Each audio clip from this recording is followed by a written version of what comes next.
Order. Would everyone ensure that all electronic devices are switched off or switched to the silent mode? We now begin line-by-line consideration of the terminally ill adults end-of-life bill. The selection list for today's sitting is available in the room and on the parliamentary website. This shows how the clauses, schedules and selected amendments have been grouped together for the debate. A reminder that a member who has put their name to the lead amendment in a group is called first, or in the case of a stand part debate, the member in charge, Kim Ledbetter, will be called to speak first. Other members are then free to indicate they wish to speak in the current debate by bobbing. At the end of the debate on a group of amendments and new clauses and schedules, I shall call the member who moved the lead amendment or new clause again. Before they sit down, they will need to indicate if they wish to withdraw the amendment or the new clause or to seek a decision. If any member wishes to press any other amendment, and this includes grouped new clauses and schedules, in a group to a vote, they need to let me know. I shall use my discretion to decide whether to allow a separate stand-part debate on individual clauses and schedules following the debate on relevant amendments. I hope that explanation is helpful. If any member wishes to make a declaration of interest, they can do it now. Indeed. Francis. Thank you, Chair. Points of order. Yesterday, members of the committee received notification that in the last week we've received a further 242 pieces of written evidence and 159 pieces of correspondence. I had last week read every word of the original 110 pieces of written evidence and 56 pieces of correspondence, and as well as studying all the amendments and tabling amendments of my own. However, as I've said, more than 400 pieces of evidence and correspondence have been uploaded during last week, and there's no deadline by which this evidence needs to be submitted. It's therefore the case that given the large numbers of evidence being submitted every day, members may well struggle to keep abreast of this and be able to say they've read every piece of correspondence prior to the scrutiny of the bill. As I've said to you, Chair, I find it difficult to believe any member of the committee has been able to read all that evidence submitted since last Tuesday. And for instance, the written evidence submitted by the Chief Executive of my local hospice, which she blind copied me into on the 20th of January, was submitted for members of this committee to read on the 7th of February, 17 days after she submitted it. So that suggests that, as well as members struggling to keep up, the clerks are also struggling to keep up, and the sheer volume of evidence we will not be able to fully consider before line-by-line scrutiny. I therefore seek your advice, Chair, on how we can reasonably expect it to begin line-by-line scrutiny when we've been presented with over 400 pieces of 400 documents, in addition to the new amendments within the last week. Well, I want to thank the member for bringing that point of order. I will say that it is normal practice for evidence to come in and for it to be submitted as it comes in. However, due to the large amount of evidence and the substantial amount of evidence, and also the importance of this bill and this line-by-line scrutiny, I will seek advice of the clerk and I will get back to you. Nash. Thank you, Chair. Further to the Honourable Member's discussion, my concern is that should we have written evidence submitted and we've not as yet read it, which I certainly haven't been through the last batch of evidence that we've had, how do we proceed when, if we go, for example, through clause 1 and clause 2, or even up to clause 4 or 5, and the evidence relates to those clauses, and yet we will have already discussed them in committee, because we've only been we have been told we'll only get 5 hours in committee stage, the next committee stage, and the last one, over 100 MPs, including myself, were unable to speak, and those could inform amendments. So I'm struggling to understand how this is going to be workable for us, and I'd value your advice. Well, I'm pleased that people feel they, are free to raise these points. It is for the committee to decide how fast to move through the bill, so I will repeat that. It is for the committee to decide that. Thank you, Chair. So, Joseph. Thank you, Chair. I assume we are expecting more written evidences to come through today as well. We committee members are here whole day. I hear that you're saying this is a normal practice, but considering the importance of this bill, I assume there will be a lot more written evidences will be there by end of today as well. So it would be good to consider for this committee how we members of this committee are able to go through those written evidences before we come back to here tomorrow morning. As I expressed before, it is for the committee to decide. Should members feel they haven't had enough time, it is for the committee to raise a point on that. Should people wish to have an adjournment, they could raise a point of that, and it would be a vote of the committee. Point of order. Danny Kruger. I'm grateful for your guidance there, Chair, and indeed I acknowledge your point that normal process is being followed in this in this committee. Nevertheless, further to the points made by honourable members, last night we heard through the media that a very substantial change to the bill is going to be introduced. We haven't yet seen those amendments proposed by the honourable lady, but we look forward to those. It goes to the same point, which is that we're being asked to start today line-by-line scrutiny of a bill with a huge amount of evidence that we haven't yet been able to digest. Furthermore, substantial changes to the bill that we voted on at second reading are being proposed. And I appreciate that the process allows amendments to come at any time through the course of the bill, as long as the clauses are still ahead. Nevertheless, I wonder if it might be worth value your guidance on whether it might be appropriate to seek an adjournment so that we can consider the additional evidence, but also allow the honourable lady to table her amendments, which change the whole scope of the bill as voted on at second reading.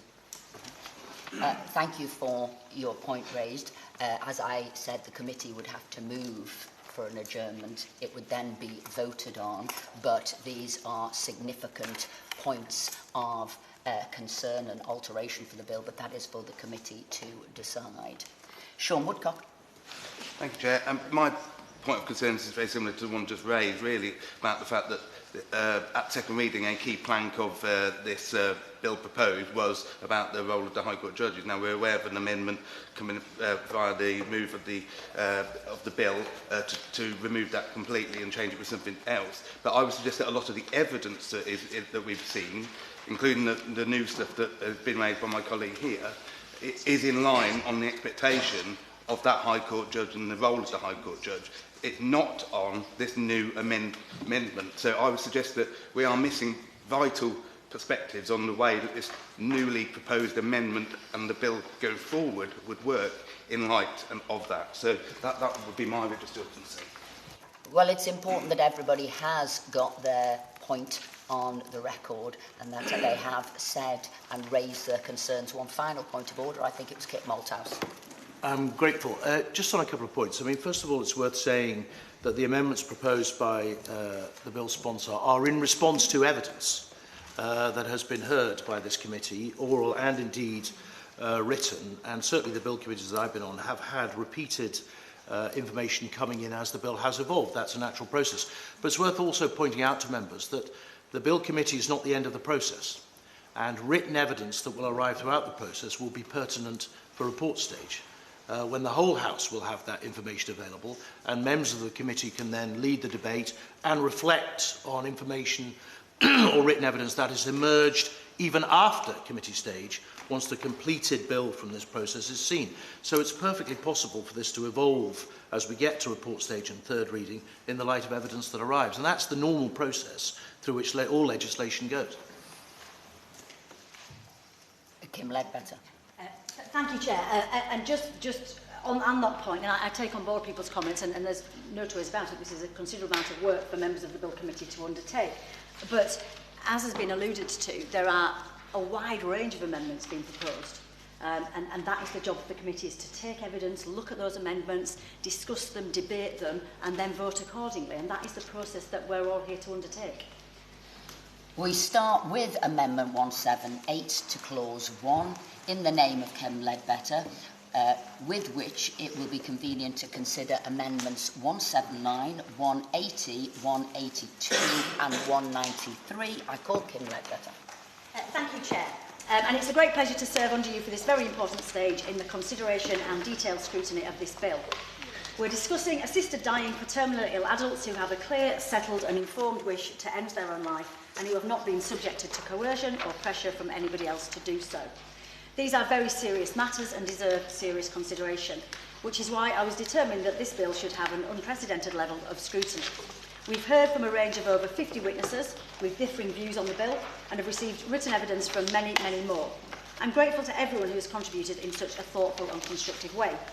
It's been widely remarked, and I wholeheartedly agree with this, that the second reading debate on November the 29th last year, when the House approved the principle of this bill by a majority of 55, showed Parliament at its best. I hope and believe that this committee, as it goes through the bill line by line, will do so in the same considered, respectful and measured manner. Will she give way? I will. I'm very grateful, and I completely endorse that last point made by the Honourable Lady. Does she remember in the second reading debate how many members, including I think herself, made reference to the judicial stage of the process, specifically the High Court judge?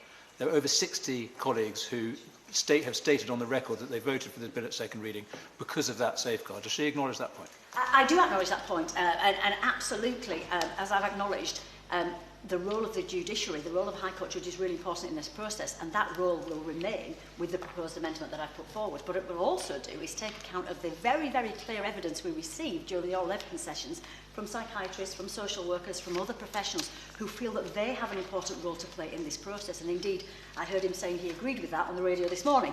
So I think it's very, very important that we hear from those experts. And there's no point listening to witnesses. There's no point having witnesses if we don't listen to what they have to say. So I think that's a really important point. Members, we are keeping to the points within the amendments as we go through this. Thank you, Chair.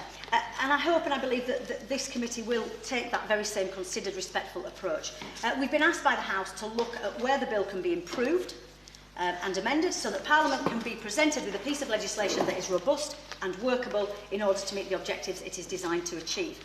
Most, if not all, of the amendments submitted in my name have been drafted with the help of Parliamentary Counsel and officials in both the Department for Health and Social Care and the Ministry of Justice. The Government is committed, as we know, to making this bill workable and operable whilst maintaining a position of neutrality. I'm grateful for the tremendous hard work that has gone into this to make a well-drafted bill even better, and I know the ministers on the committee, while remaining neutral, will be here to explain where necessary why some drafting amendments were needed to meet their duty to the statute book. There is an old adage that too many cooks spoil the broth, which may not exactly be parliamentary language, Chair, but it's something we will have to bear in mind as we go along. Over 300 amendments have been proposed, most of them with the intention of improving and strengthening the bill, and I want to thank all MPs, whether members of this committee or not, for the time and effort they have put into this. We have a responsibility to maintain the integrity and coherence of the bill as a whole, so it's evident that we will not be able to accept all amendments. Indeed, we may find ourselves rejecting amendments that sound entirely reasonable in themselves and which undoubtedly come from a good place, but which are perhaps better addressed elsewhere in the drafting. Others might have unintended consequences or create a degree of ambiguity or uncertainty that could undermine the legal authority of the legislation. That might be very good for the pockets of lawyers, but it doesn't make for good law. And I remind you that we are, talking to the amendments, and whilst a brief introduction is acceptable, we are talking to the Absolutely, Chair, and I thank you for allowing me to make some introductory comments. With reference to amendments 178, 179, 180, 182 and 193 in my name, these amendments are simply to clarify that only persons in England and Wales may be provided with assistance in accordance with the Act, and only medical practitioners in England and Wales can carry out the required roles at each stage of the process. Hopefully a nice straightforward one to get us started, Chair. Amendment 178 to Clause 1 is the amendment paper. The question is that that amendment be made. Stephen Kinnock. Thank you very much, Chair. And I'd like to thank my honourable friend, the member for Spen Valley, for those introductory comments. The Government will continue to remain neutral on this bill and does not hold a position on assisted dying. I want to make it clear that I, along with my honourable friend, the member for Finchley and Golders Green, are speaking during committee not as members of Parliament, but as government ministers responsible for ensuring that the bill, if passed, is effective, legally robust and workable.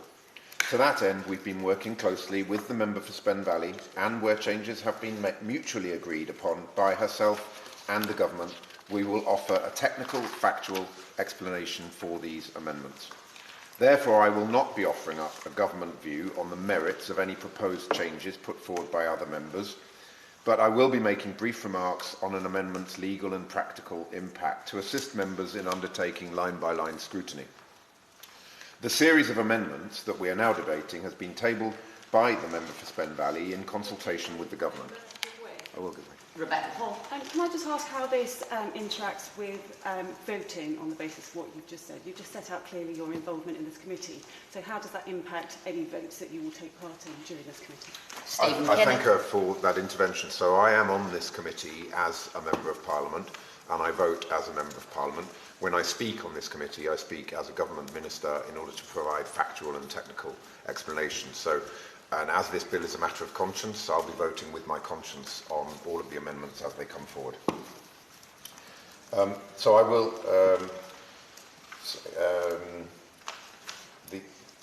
They relate to that. So these amendments have been tabled by the member for Spen Valley in consultation with the government. They relate to the location of the person seeking assistance under the bill and are designed to ensure that the service can only be accessed by an individual present in England and Wales, with a view to preventing medical tourism.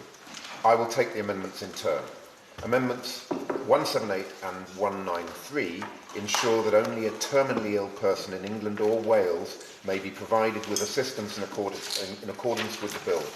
Further to this, a requirement is placed on the coordinating doctor to ascertain whether, in their opinion, the person who made the first declaration is in England and Wales as part of their first assessment. Amendment 179 limits the assistance that may be provided in accordance with the bill to assistance in England or Wales only. Amendment 180 requires the steps taken under clauses 5, 7, 8 and 13, which relate to both declarations and both doctors' assessments, to be taken by persons in England or Wales. Amendment 182 limits the provision of clause 4, subsection 3, where a person indicates to a registered medical practitioner their wish to seek assistance to end their own life, to cases where the person is physically present in England or Wales. This would prevent people who are outside England and Wales from accessing assistance in accordance with the Act, for example by online consultations from abroad. As I said earlier, Madam Chair, the Government will continue to remain neutral on the substantive policy questions relevant to how the law in this area could be changed. That is, as I have made clear, a matter for this committee and Parliament as a whole. However, I hope that these observations are helpful to members of the committee in considering the bill and the amendments put forward by the member for Spen Valley. Thank you. Jim Ledbetter. I beg to move. Amendment 178 to clause 1. As on the amendment paper, the question is that the amendment be made. As many of that opinion say aye. Aye. To the contrary, no. I think the ayes have it. The ayes have it. We now come to Amendment 34 to clause 1 in the name of Sarah Olney, with which will be convenient to consider amendments 36, 37, 38, 202, 39 to 44, name clause 1 and 45, new clause 1 and 45 to 47. I call Sarah Olney. Thank you, Madam Speaker. Madam Chairman, I beg your pardon. Pleasure to serve under your chairmanship, and thank the member for Spen Valley for her opening remarks also. I'm grateful to be called so early in the session to be able to talk, because this, I believe, is one of the really important issues before us as a committee, considering this particular piece of legislation, and it surrounds whether or not somebody has the capacity to make the decision to end their own life, as it states in clause 1A. And I believe that the word capacity in this context is potentially difficult to define. I note that in clause 3, all reference to mental capacity is assumed to refer to the Mental Capacity Act 2005, but I don't believe that for the purposes of this bill that's going to be sufficient, and I believe we had plenty of voices to support my point of view on this during the oral evidence, and I just wanted to reflect upon that. So I think there are 4 separate concerns about using the Mental Capacity Act to judge capacity. The Royal College of Psychiatrists, in their written evidence, their original written evidence, which we've all had sight of since early January, under the bill is introduced, a person with a co-occurring mental disorder that is impacting their wish to end their own life would not necessarily be deemed ineligible Only those whose mental disorder was deemed to impair their capacity to make a decision to end their own life would be excluded. So what that means is that you could have a terminal illness. You could also separately have a mental illness such as depression, and that would have an impact on your ability to make a decision as to whether that terminal illness was sufficient for you to ask for assistance with dying. So under the Mental Capacity Act, someone must be completely unable to understand the information relevant to the decision, retain that information, use or weigh that information as part of the process of making the decision, or to communicate that decision. And if they're only partially able to do so, they will still be considered to have capacity under the Mental Capacity Act. So it's not a safeguard to protect a terminally ill person who happens to be suicidal due to depression. And this isn't just a hypothetical issue. In a 2015 Court of Protection case, a woman with a personality disorder refused life-saving dialysis treatment. And the doctors felt that her personality disorder affected her decision, but the court held that she nonetheless had the capacity to make that decision, even though it would result in her death. Now, under this bill, a patient in the same position could opt for assisted dying, and the Mental Capacity Act would not protect them. And I'm not sure that this is acceptable to members of this House when they're considering this bill. So my amendment would replace the notion of capacity with a test of ability. And it's defined based on the functional test in Section 3 of the Mental Capacity Act, but it requires that the person is fully able to understand, fully able to use and weigh the relevant information. And the addition of fully means that in the case of impaired ability, the person would not be considered to pass the test. Now, this means that a terminally ill patient with a co-occurring mental health condition which affects their judgment would not be eligible for assisted dying. Now, the member for Spen Valley said during our oral evidence session the intended beneficiaries of the law would not describe themselves as suicidal. But as drafted, the bill offers little protection to a terminally ill person who happens to be suicidal. And in my view, it should protect them. And I strongly suspect that's something which the vast majority of colleagues who supported the bill at second reading would think is already in the bill. So the Mental Capacity Act also includes the presumption of capacity, and that is really, really important. A person must be assumed to have capacity unless it's established that they lack capacity. So you need to prove that somebody lacks capacity. Will the Honourable Member give that? Happy. So, Daniel Francis. Thank you, Chair. So the Mental Capacity Act is written to enable people to carry out day-to-day scenarios, buy a coffee, carry out their banking, etc., so that they're not being challenged at every transaction they're carrying out in life. It's therefore deemed a very low bar and deemed to be to have capacity. Does the member believe it was written for this kind of scenario? Sarah. I thank the member for his intervention, and it's an absolutely relevant point, because the Mental Capacity Act, as drafted, did not anticipate that it would ever be used for this kind of scenario, and therefore it's really incumbent upon us to weigh very, very carefully whether the Mental Capacity Act is the right way of assessing people's ability to make this decision. And as I was saying, it includes the presumption of capacity. And for a decision to end one's life, an assumption of capacity to make that decision is a low bar. And we heard lots of evidence. Danny Kruger. I'm just interested in that point about the Mental Capacity Act not having been written with this law in mind. That is absolutely true in terms of the minds of its framers and Parliament that passed it at the time. It is worth noting, however, and if you look into the accounts and the records of the Voluntary Euthanasia Society, who became Dignity in Dying a few years later, actually they were at the time lobbying covertly or behind the scenes for the Mental Capacity Act to be framed in exactly this way, because they were very conscious that when the time came to pass the law for assisted suicide, it would be very helpful to have a Capacity Act on statute that had this very low bar. So they were delighted when the Act was passed in the way it was, and they boasted at the time of the influence they'd had on the Act. Sarah. That's a very interesting intervention. I cannot comment on that because I have no knowledge of how the Mental Capacity Act was drafted, or indeed perhaps the evidence that was taken. Simon Cross. I do believe that the Mental Capacity Act does enable people to make very serious decisions, like stopping treatment, for example, in terms of cancer. So I would absolutely dispute your interpretation of it. Sarah Olney. Thank you for that intervention.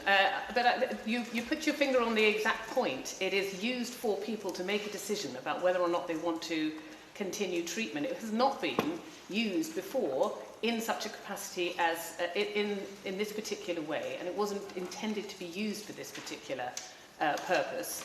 I can understand the point you're making, that if you're trying to say that to stop a particular treatment is akin to making a decision, to take a proactive decision to end your life, but I would argue that it isn't, and that is why the Mental Capacity Act is not suitable for this purpose. It was interesting to reflect on the different oral and written evidence that we received around this particular issue. Chris Whitty, Professor Sir Chris Whitty, the Chief Medical Officer, stated in his oral evidence, issues around mental capacity are dealt with every day. Every doctor and nurse above a certain level of seniority should be able to do that normally. It may require some slight adjustment, and he acknowledged the more serious the decision, the greater the level of capacity that someone needs to have. So, as in, just to take the Honourable Gentleman's point. But the Royal College of Psychiatrists was saying that an assessment of a person's mental capacity to decide to end their own life is an entirely different and more complex determination requiring a higher level of understanding. Happy to give Sean Woodcock. During the oral evidence, we had 3 sets of psychiatrists who all cast doubt on the suitability of the Mental Capacity Act for decisions such as assisted dying. Is your amendment an attempt to sort of alleviate those doubts and put that right in the bill? Sarah? Thank you for that intervention. Yes, that's exactly what I'm aiming to do here. And the Honourable Member makes an excellent point. There is a wide variety of view on this. But in actual fact, much as I don't wish to question Professor Sir Chris Whitty, and I acknowledge his seniority as the Chief Medical Officer, he was very much the outlier in this. Everybody else who gave evidence on the sufficiency of the Mental Capacity Act to determine someone's capability to make this decision for themselves cast doubt that the Mental Capacity Act was the right way of doing it. Kim Ledbetter. I think that's probably not quite accurate. I think we did have other witnesses, and I will speak about them when I speak to these amendments, who absolutely said that they have confidence in the Mental Capacity Act. Sarah? I thank the Honourable Lady for that intervention. I look forward to her further comments on this. But as I say, certainly the psychiatrists were very clear that they didn't believe that this was a sufficient safeguard, and that's something that I think we should acknowledge. And indeed, Alex Rutkin, KC, I was unable to put my question to him during the oral evidence session, and he very kindly agreed to give further evidence in writing further to a letter that I sent to him later that day, and that exchange of letters has been published as written evidence.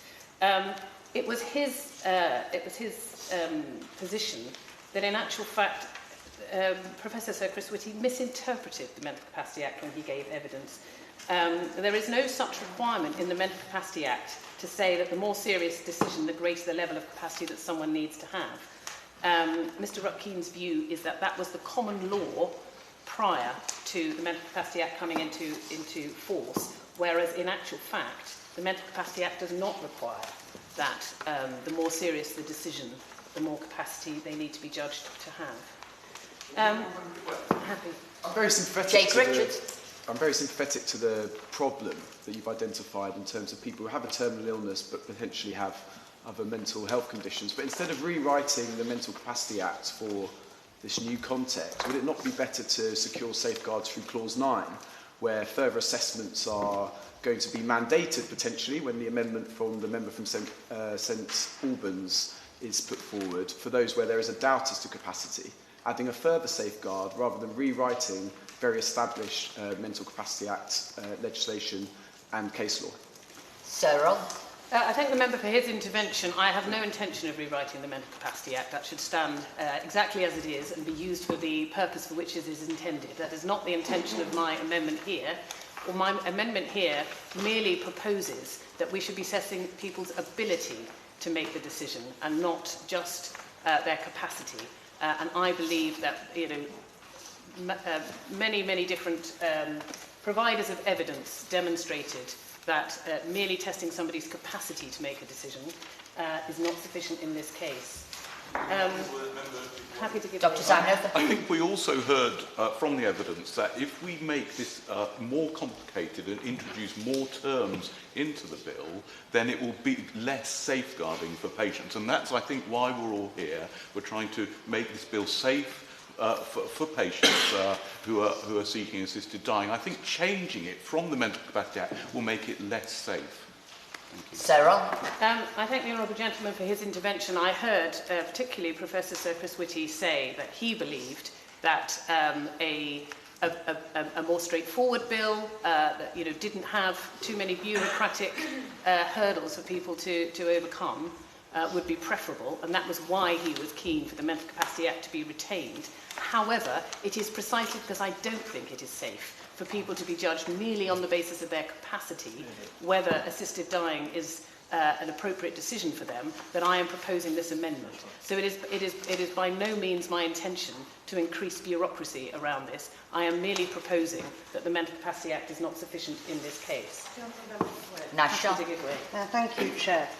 3 psychiatrists gave evidence to the committee in person: Professor Alan House, Dr Annabel Price of the Royal College of Psychiatrists, and Professor Gareth Owen. All of them expressed doubts about the use of Mental Capacity Act to assess whether a person was in a fit state or mind to undertake assisted dying. Does my honourable friend agree that we should place a very great weight on the opinion of psychiatrists when assessing whether the Mental Health Capacity Act should be used to assess applicants of assisted dying, given that it's a horse before the cart scenario, because it wasn't made for this? We weren't talking about the ability to choose to die at the time the mental capacity was passed, the Act was passed. Sarah Olney. I thank the Honourable Lady for her intervention, and I agree exactly with the point that she's making. The Mental Capacity Act was not designed for this purpose, and it is absolutely essential that we scrutinise very, very carefully whether or not the Mental Capacity Act should be used in this way. Rebecca Paul. And can I remind members, interventions are just interventions. There will be speeches coming. Thank you. I welcome the honourable members' attempt to improve the safeguarding of this bill. I totally agree that it is currently not at the right level. And I think, just to put in perspective, would the honourable member agree with me that at the moment, under the Mental Capacity Act, it assumes a person has capacity in the first instance without evidence to the contrary, and whether a person lacks capacity must be decided on the balance of probabilities, and unwise decision-making does not indicate a lack of capacity, and supported decision-making is considered to be acceptable. I think we all need to be clear in this room that that is what the Mental Capacity Act currently says. Sarah Olney. I thank the member for her intervention, and she's absolutely right. I believe that would be one of the other weaknesses of the Mental Capacity Act if it were to be used in this context, is that if you're judged to have capacity, then you are free to make an unwise decision, and yet there is nothing in the bill as currently drafted to provide that safeguard against people who might have capacity and be making an unwise decision, but they're making that unwise decision because their thinking has been obscured by perhaps a mental illness or depression or something else. Jake Richards. A few questions for the honourable member. Who do you propose decides whether a decision by someone who has capacity is wise or unwise? And would the honourable member also propose changing the law around patients refusing life-saving treatment? Should that be handled under the Mental Capacity Act, as it is at the moment? Sarah Olney. I'm grateful to the honourable member for his intervention, but just to say again, I am not proposing to change any legislation other than the draft legislation we have before us. All the other legislation to which you refer should remain precisely as it is and for the purpose for which it was intended. And you say who's to say whether someone is making a wise or an unwise decision. That is the job of the people who are instructed to provide assessments under the Mental Capacity Act. But as I was in my response to the Honourable Lady earlier on, it's very clear that if you have assessed somebody as having capacity, then you are not free, you are not then able to, to take any further interference in their decision-making process, even if you have distinct concerns that that person may be making a decision to end their life, not because purely because of their terminal illness, but because they're suffering from depression. There is no other mechanism within the bill as drafted to enable that further safeguard. Dr. Simon.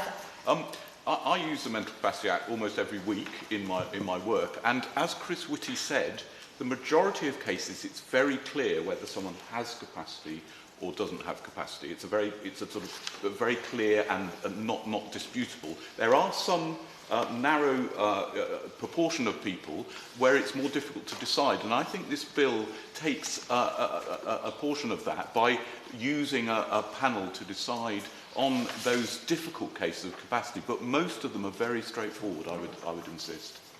Sarah? I'd have to ask the honourable gentleman to clarify. When he says uses a panel, are you referring to this new amendment?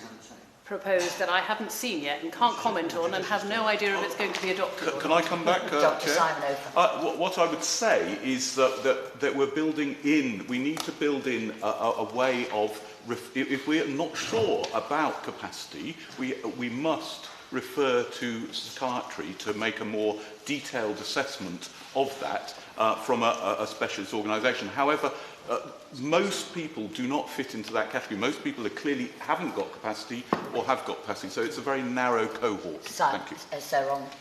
I'm grateful to the gentleman for his intervention, and if I may say, Madam Chair, it precisely illustrates what other members were raising as points of order at the top of the session. How can we properly scrutinise this legislation when new amendments are being made at the last minute, which potentially change the entire nature of the legislation that we're attempting to scrutinise? Very, very difficult then to speak to the amendments that have already been laid. Will she give way? Happy to Daniel. I'm very grateful for giving way, and further to that point, I mean, she responds to the honourable gentleman who suggests that a doctor must refer to a psychiatrist in the event of concern over capacity. There is no such obligation in the bill. There's the opportunity to do so. The second doctor may do so if they choose, but there's no such obligation. So that's something that we could definitely improve. I also wonder whether the honourable friend agrees with me that when the honourable member who is a GP says that it's always obvious to him when there's issues around capacity. I presume he might think the same around coercion. I wonder if the honourable lady is aware that 1 in 6 older people are subject to abuse, elder abuse, and I wonder whether she thinks that the honourable gentleman, the GP, always spots 1 in 6 of his patients who are subject to abuse. Can I remind everybody to stay within the scope of what we're talking about, which is capacity here. Sarah Army. Thank you, Chair. On that note, I will probably not respond to the honourable gentleman's comments about coercion, but I will just pick up on what the previous honourable gentleman was saying about using the Mental Capacity Act every week. I think that probably makes him quite unusual amongst MPs, if not GPs, and certainly I personally have no experience of using the Mental Capacity Act, which is precisely what gives rise to my anxiety, that within this room we need to properly understand what the Mental Capacity Act means, but most of us don't have the experience that you have in actually applying it. But we're all collectively responsible for ensuring that this legislation is framed properly. I can only go on the evidence we've received, the oral evidence and the written evidence, and I'm paying quite serious attention to all of those people who have said that they don't think the Mental Capacity Act is sufficient, and that lacking the honourable gentleman's direct experience of these matters, that is the best I can do. Happy to. Liz Saville-Roberts. I'm very grateful for having given way. Of course, we are discussing the balance of autonomy with considerations such as capacity and coercion here.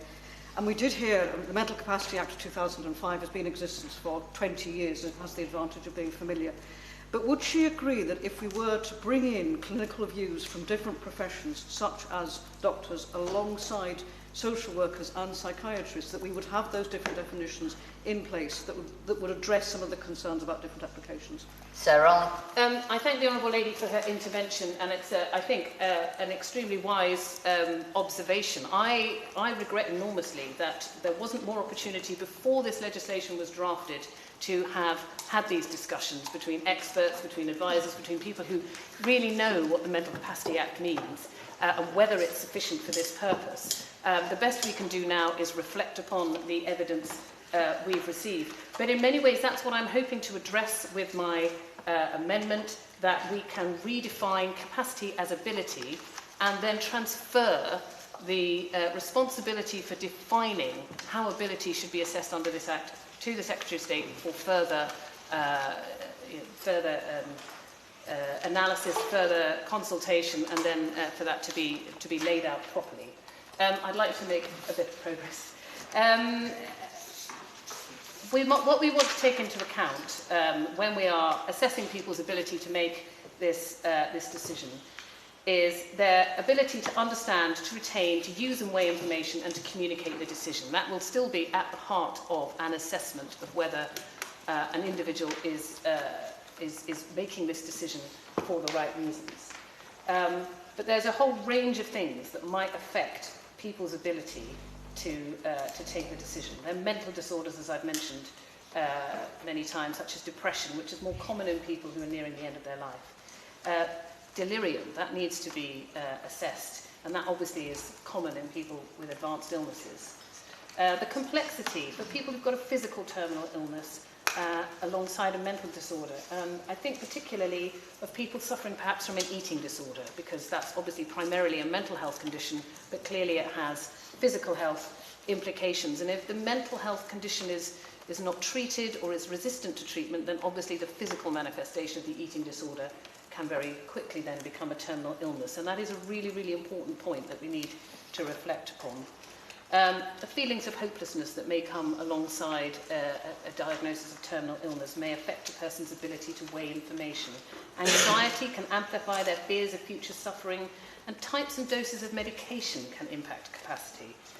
And all sorts of people can suffer vulnerabilities from external factors such as the lack of realistic alternatives such as palliative care services, overt or implicit coercion, personal losses including bereavement, poor housing, financial hardship, loneliness, social isolation.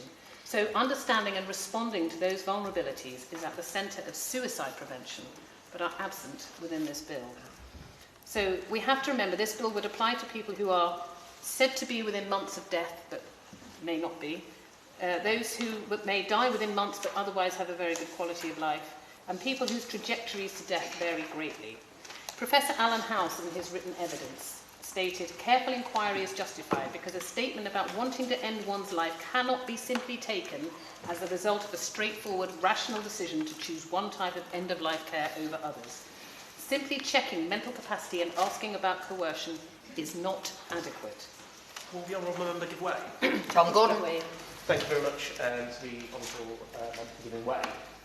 I understand the concerns that she's making about assessing mental capacity. Does she acknowledge that throughout this process, mental capacity will be assessed not once but multiple times? And what would she say to that? Sarah? I would say to that what I've been saying throughout, that a test of mental capacity is not sufficient for this bill.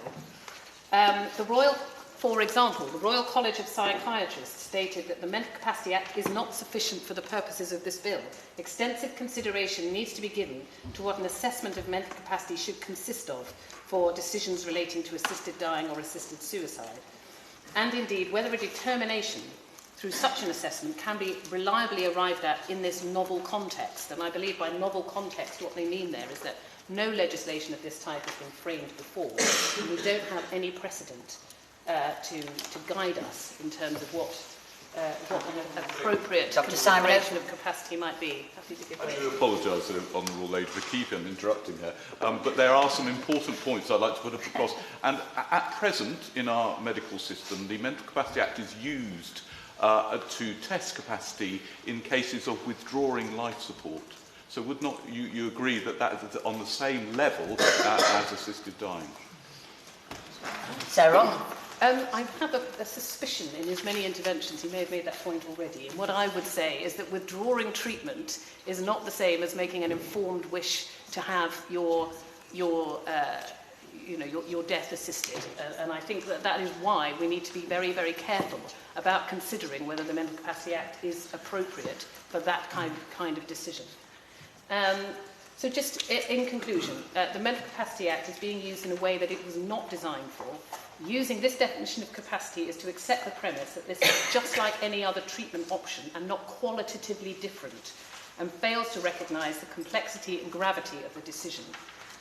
And the bill also fails to consider that there may be a risk of assessor bias, that sometimes it may well be that a doctor making this assessment may well have their own views about the suitability of assisted dying as a route or as an option for that particular patient. They may be in favour of it, but they may also be against it. And if that were to sway them to making perhaps an assessment against capacity, that could have lots and lots of serious implications for the patient. So I am proposing this amendment because I think the best way forward at this stage, given the variety of evidence that we've had and the real difficulty for us in this room of making an appropriate determination of the extent to which the Mental Capacity Act, its use may be modified for this purpose or for coming up with something entirely new. I think the best way forward is to give the power to the government to the Secretary of State to define the term ability in relation to this legislation at a later date. And that is why I am proposing this amendment. Thank you, Madam Chair. Amendment 34 to Clause 1. As on the amendment paper, the question is that the amendment be made. Dr Marie Tidball. Thank you. With respect to the Honourable Member for Richmond Park, I do not support the amendment she has moved this morning, replacing the Mental Capacity Act references with the concept of ability in the bill for a number of reasons. Firstly, medical practitioners already know, regularly use and well understand the Mental Capacity Act 2005. As a result, as Professor Chris Whitty said in evidence, where practitioners conduct such an assessment of an individual separately, they are usually in agreement in their decisions about the outcome in relation to that individual. And also, as mentioned by the Honourable Member for Stroud in his intervention. Secondly, the term ability, unlike mental capacity, is not an existing concept in law that we can draw upon in the context of a complex medical decision-making about consent to medical treatment. Therefore, I do not accept that it is a low bar. Now, I will make some progress. Thus, replacing an established concept of mental capacity with ability creates more problems than it seeks to solve and is not underpinned by a clear statutory basis. Further, the language she uses in her amendment only echoes the wording of the second leg of the two-stage test in the MCA, in its language of fully understanding, using and weighing the relevant information.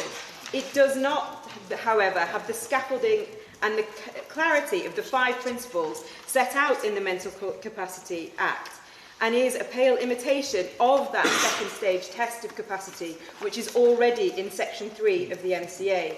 Thirdly, the use and application of the Mental Capacity Act has been applied and litigated upon in our court system over the last 20 years, further nuancing its application in complex medical decision-making and explicating, for example, the 5 principles in the MCA and the subsequent 2-stage test for capacity.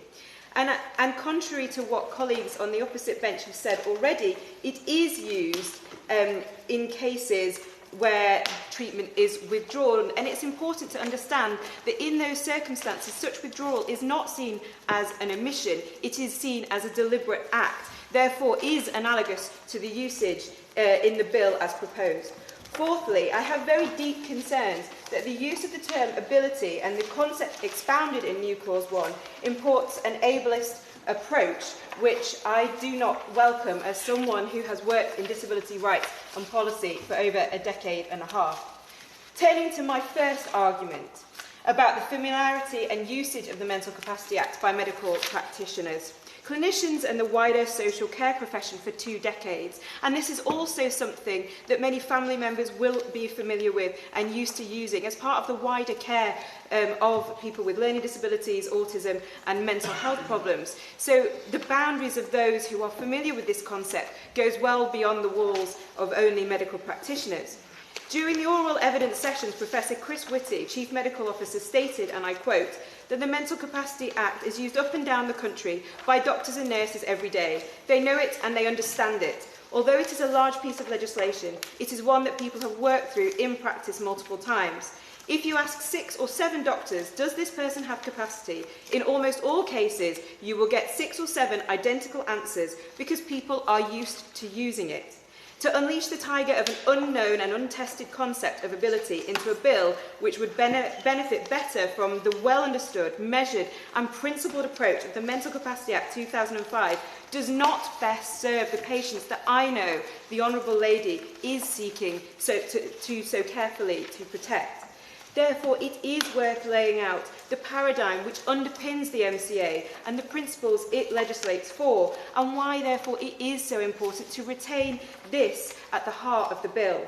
The presumption of capacity in the Mental Capacity Act exists because it is considered a fundamental principle of respecting individual autonomy, meaning that every adult is assumed to have the ability to make their own decisions unless there is clear evidence proving otherwise. This protects against unnecessary interference in people's lives and ensures that they are treated with dignity and respect. even if they may have a disability or medical condition that could potentially impact their decision-making abilities. I also, at that point, want to reflect on the robust language in Clause 2, subsection 3, which states, for the avoidance of doubt, a person is not to be considered to be terminally ill by reason only of the person having one or both of the following: a mental disorder within the meaning of the Mental Health Act 1983, a disability within the meaning of Section 6 of the Equality Act 2010.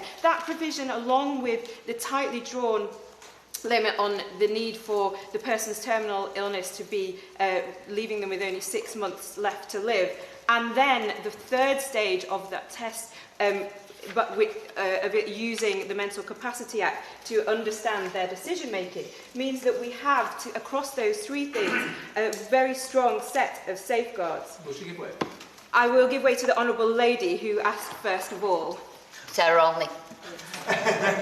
You moved on considerably from the point that I was going to make. Progress, and I appreciate her patience. So I took it that you were not going to be taking interventions, and while I would have liked the opportunity to respond to some of the points you were making, I have kept my counsel. But since you have now given way, I did just want to, maybe as a point of order, you've mentioned that you thought my use of the word ability was ableist. And I just want to put on record, I had absolutely no intention of it being interpreted that way. I meant no offence, and I really hope that that would not have been considered in such a light. And if that had caused any offence, then my apologies. But I hope that the general meaning of the word ability is well understood in this context. Well, I very Dr. much Martin. thank you. I very much am grateful for her making that statement, and that isn't the assumption. The term ableism is very much, and this is what I will say later on in my speech, is grounded in an idea that it takes a deficit model of disability. So it assumes that somebody doesn't have capability of doing something, i.e. important decision-making, themselves. Whereas in the Mental Capacity Act, it starts from the different perspective. It assumes that person and presumes that person will have the ability to do something until it's proven otherwise, which is why I feel that this concept of ability does not align well with what's needed in terms of understanding and providing autonomy to people making very, very difficult decisions at the end of their lives. Will she give way? I will at this stage. Danny Kruger. I'm very grateful, and she very accurately quoted Clause 2, subsection 3, about a person not being considered to be terminally ill by reason only of having a mental disorder or disability. That word only is very important, does she acknowledge, and does she recognise that that explicitly allows for somebody whose judgment might be impaired by a mental disorder still being eligible for an assisted death, because they would still be judged to have capacity under the terms of the Mental Capacity Act. So that term only is in fact not a safeguard, it's an access for an assisted death for somebody with an impaired judgment.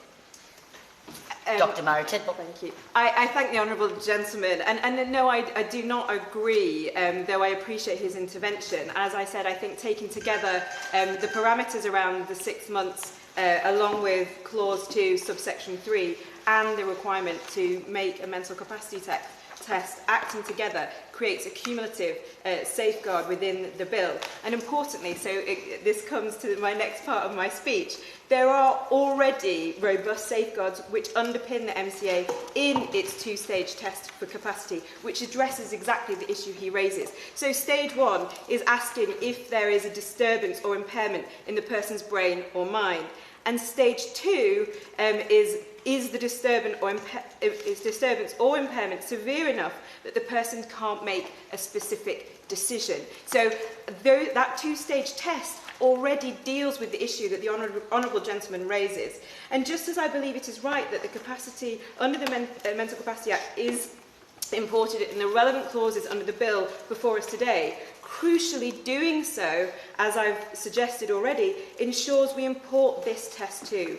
Elements of the language in the Honourable Lady's new concept of ability appear to attempt to echo the second stage of that Mental Capacity Act test as just described, which has 4 elements to it: understanding information about the decision to be made, retaining that information in their mind, using or weighing that information as part of the decision-making process, or communicating their decision by talking, using sign language, or any other means. And I think it's important to say that those core elements are built upon the scaffolding of the 5 principles of the MCA and work in a progressive way. I also want to just return to one point before I give way to the Honourable Lady, that colleagues opposite, Honourable members opposite, talked about the unwise decisions. Actually, the principles in the Mental Capacity Act work collectively and cumulatively together. So that is only one step, which is followed by the fact that decisions must be taken in the person's best interest. And there is well-worn, well-trodden understanding of how we ascertain that. And that's really important, that those things all work together. And there is, so I think that that issue is already addressed in the MCA, and if we do away with the MCA, we lose not only the scaffolding of the 5 principles, but the important safeguards in the 2-stage test. I think I promised my Honourable Lady I thank the Honourable Member for giving way. Just to point to her, she made reference to this has already been done, but where is the evidence that this is actually happening, that the capacity, the stages that you talk about? So we've had evidence from the Royal College of Psychiatrists, we've had evidence from the Honourable Member refers to Professor Chris Whitty. Where is the evidence that this has actually been done well as it is? Well, Dr. Marie Tidwell. I don't have a list of case law in front of me. I'm sure it would be possible for that to be found for you, but this is something that is done regularly in a Mental Capacity Act, is used regularly in decisions about the withdrawal of life support treatment. So that is the case. She's welcome to search for the case law. I promised the Honourable Lady I would take I'm grateful to the Honourable Lady for giving way. She talks about the 4 tests and the parts of the Mental Capacity Act. I mean, the point that I'm making is that there are elements of the Mental Capacity Act that we absolutely want to retain. It's using it in its entirety that is problematic in this context. So the 4 functional tests about whether you're capable of making a decision absolutely should be retained. And as she says, it's well tested, it works well, people understand in a court of law exactly how to apply it. It's some of the other elements of the Mental Capacity Act that are problematic, and that is why I am seeking to redraw capacity to ability. I accept that may be a problematic word, but I hope she will take on board my earlier comments about that, and that's what's important. So she's saying we shouldn't take out those bits of the Mental Capacity Act that are valuable and important, and I agree with her. I'm pleased to hear her agreement, and as someone who has worked in this space for a very long time, I would say to her, if she does not want to have the impact in law of putting in place a concept which would be ableist, which would take a deficit model of disability, then we need those 5 principles which are embedded in the Act already, and then we need the very stringent 2-stage test, which then, with the 2nd stage, has the 4 elements that I've already set out. And it is only that we can be certain that we are approaching the paradigm of this very complex and important decision-making as one where we are understanding the autonomy and best interests of groups of people that we would all wish to best protect. Which leads me to my... I will make some progress, but thank you. The concept that the Honourable Lady sets out is the bare bones of what is needed in the complex decision-making required across various stages of the bill before us. Decision-making which the MCA has a wide and well-used toolkit to determine capacity. Which leads to my 3rd point, that the Mental Capacity Act has been applied and litigated in our court system over the last 20 years. Professor Sir Chris Whitty, Chief Medical Officer, in his evidence, said that the Mental Capacity Act has the advantage of being tested in the courts, that has gone as far as the Supreme Court, and the various ambiguities that were inevitably in the legislation have been clarified by senior members of the judiciary. Therefore, to practitioners like me, it feels like a piece of robust and practicable legislation. He continued, if there were no mention of the Mental Capacity Act, there would be an argument, which has been used for a long time, that the bill would have to define what was meant with a fair degree of clarity. I do not see sufficient clarity in the Honourable Lady's proposed concept as set out in this amendment. In a separate witness session, Yogi Amin, solicitor and partner at Irwin Mitchell, further augmented Sir Chris Whitty's argument. I wholly recommend and support the idea to defer to the Mental Capacity Act for capacity assessments. I have been working in this area for over 20 years, before and after the Mental Capacity Act came in. And I have done cases all the way up to the Supreme Court, as well as day-to-day different cases around the country. It is well understood how capacity assessments are done, and it is ingrained into the practice of practitioners generally and of legal practitioners in the courts. It is also, he continued, well settled and understood approach to the law, and producing a new concept would throw up a whole new conundrum where people would be questioning how to approach. It is not broken, it works well. And finally, just for further clarity, I will be voting against the amendment because of the ableist assumption in both the language and the approach of this concept. Ableist language is used ableist language assumes disabled people are inferior to non-disabled people and perpetuates deficit discourses about such groups. And I believe this approach does not take the approach that we see in the paradigm of the Mental Capacity Act, which puts the choices and autonomy and control over those choices of disabled people at the heart of this legislation.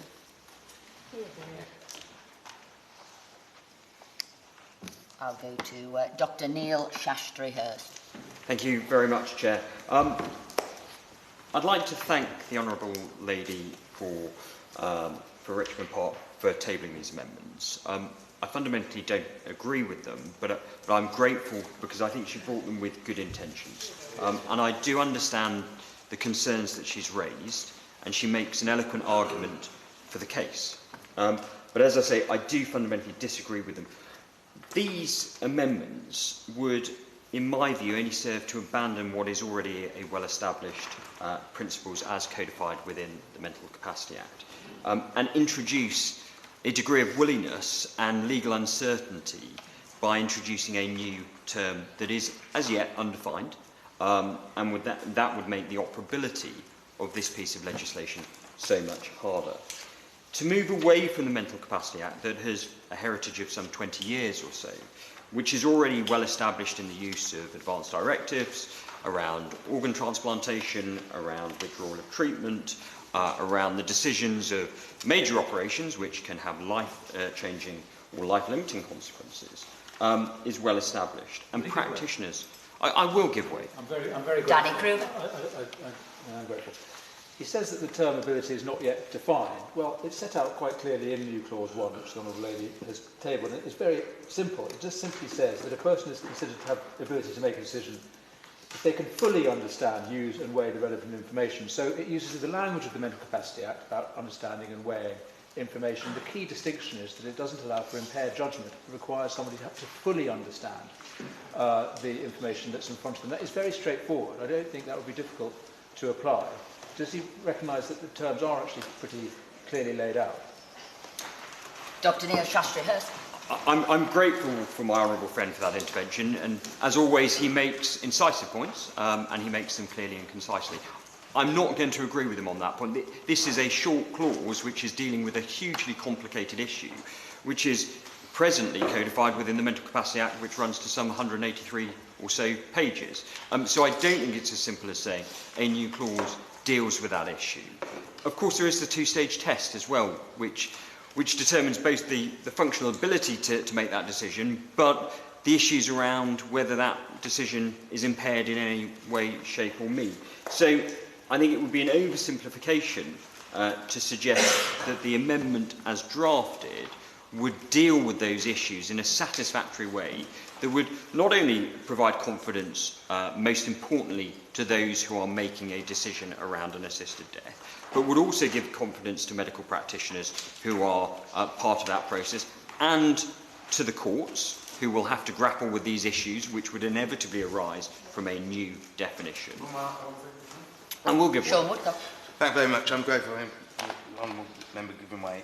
The Royal College of Psychiatrists highlight that a person's capacity can change and that it's decision specific, and therefore they say that for that reason the Mental Capacity Act is not suitable for this bill. What is the honourable member's response to that? Dr. Neil Shastri-Hurst. Well, I'm grateful to the honourable member for his intervention. He's absolutely right. Capacity can change. It is an evolving piece. Your capacity at one point in time is not necessarily the same as your capacity at a future date or a previous date.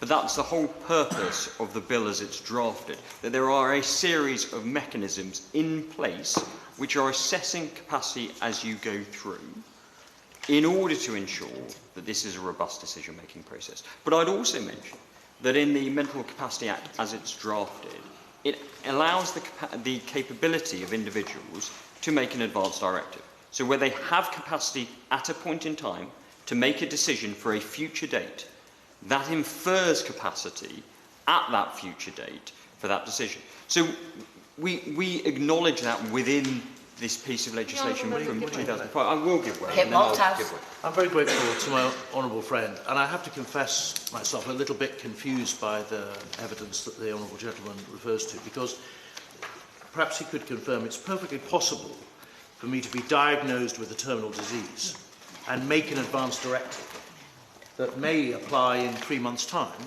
that in those circumstances I would decline treatment and wish to die at that point. And the Mental Capacity Act is used to assess me making that advance directive, having had my terminal diagnosis. So if it's good for that decision, I'm struggling to understand why it wouldn't be good for a similar decision to end my life in similar circumstances.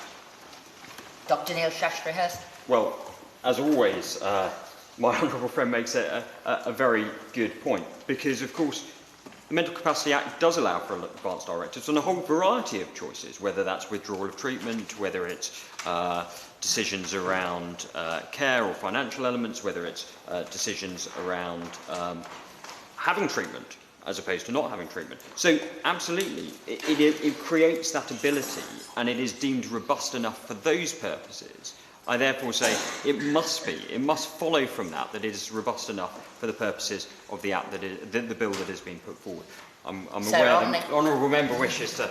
It's very kind of the honourable gentleman to give way. I just wanted to probe a little bit more about this this capacity to make a future directive.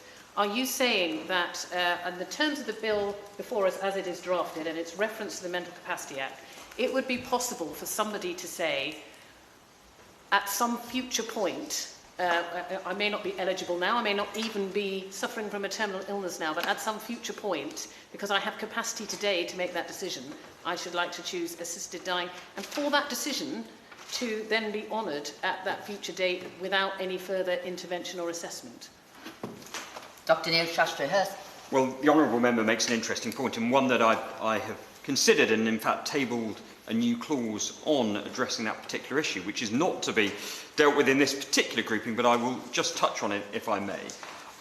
There is an argument that if you've gone through the two-stage test of the bill as it's currently drafted and then lose capacity, if you have an advance directive in place, there is an argument that that advance directive should hold weight. And so, therefore, I have tabled an amendment dealing with that point, because what one will note from, I think it's sections 26 to 28 of the Mental Capacity Act, is that, no, 27 to 29, I correct myself, deals with exclusions from advance directives. So issues around voting rights, for example, marriage rights, Mental Health Act implications. So there may be a mechanism, for example, of excluding an advance directive that deals with assisted death, either through the bill itself or through an amendment to the Mental Capacity Act. But I don't disagree, she raises an interesting point.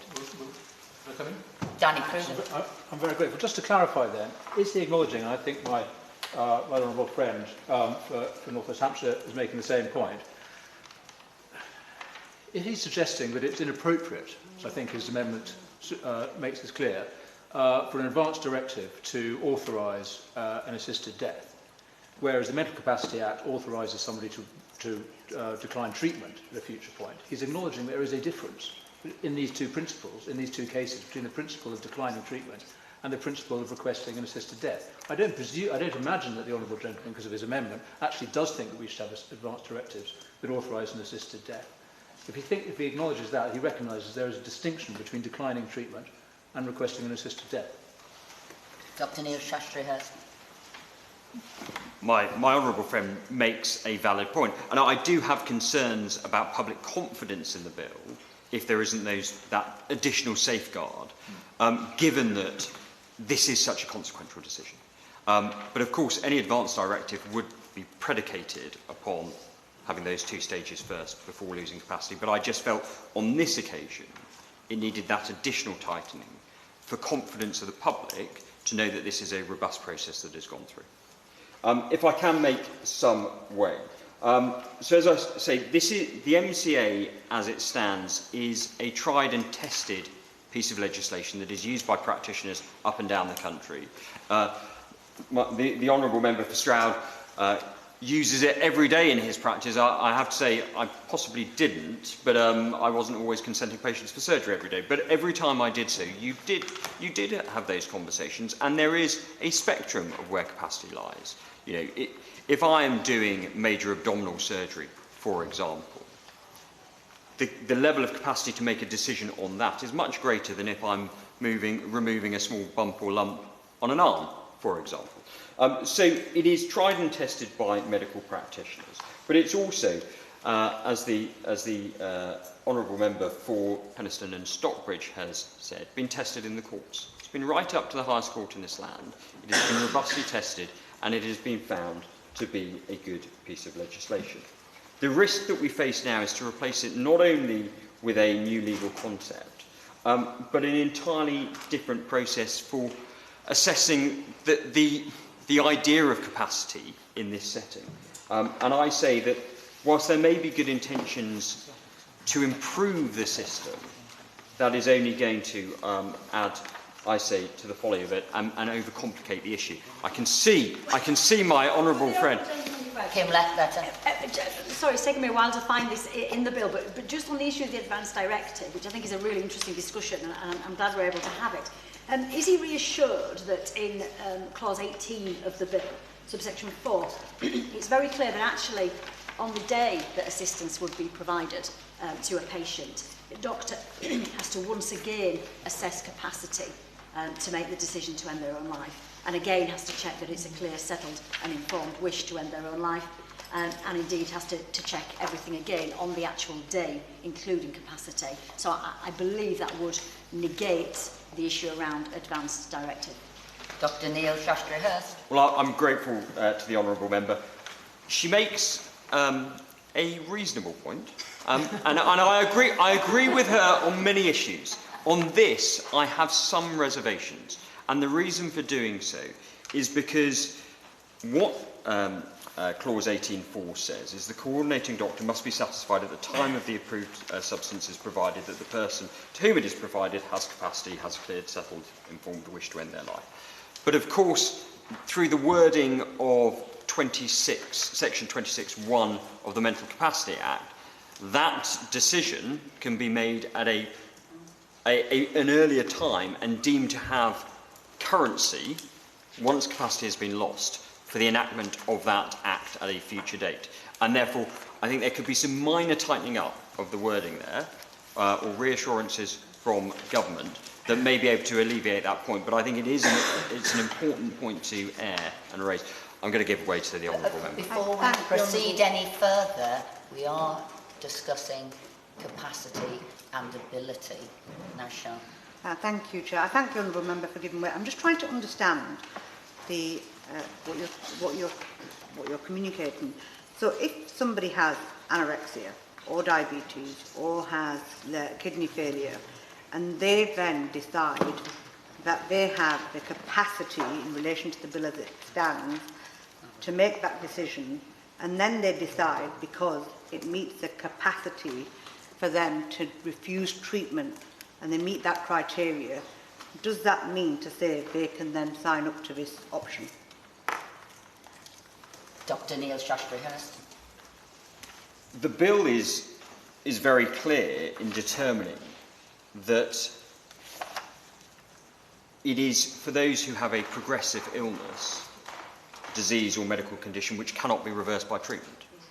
So I think it excludes that category of individual, on my reading of the bill, who chooses not to engage with treatment that would, in ordinary circumstances, prevent the progression or deterioration of their condition.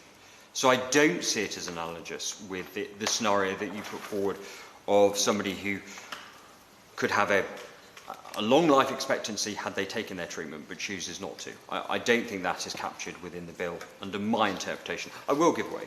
I thank you, gentlemen. I'm really struggling with this because from the evidence that we've heard during witness statements, it's very, very clear that that is where if somebody has anorexia, for example, and they make that choice. So we've had the references plenty of times that the Mental Capacity Act here in this context, in the context of this bill, has been used and is sufficiently used for people to withdraw treatment. Personally, I think that's a pretty false equivalence because when you're turning off somebody's life support machine, it's not the person who's making that decision, it's your loved ones who are making that decision.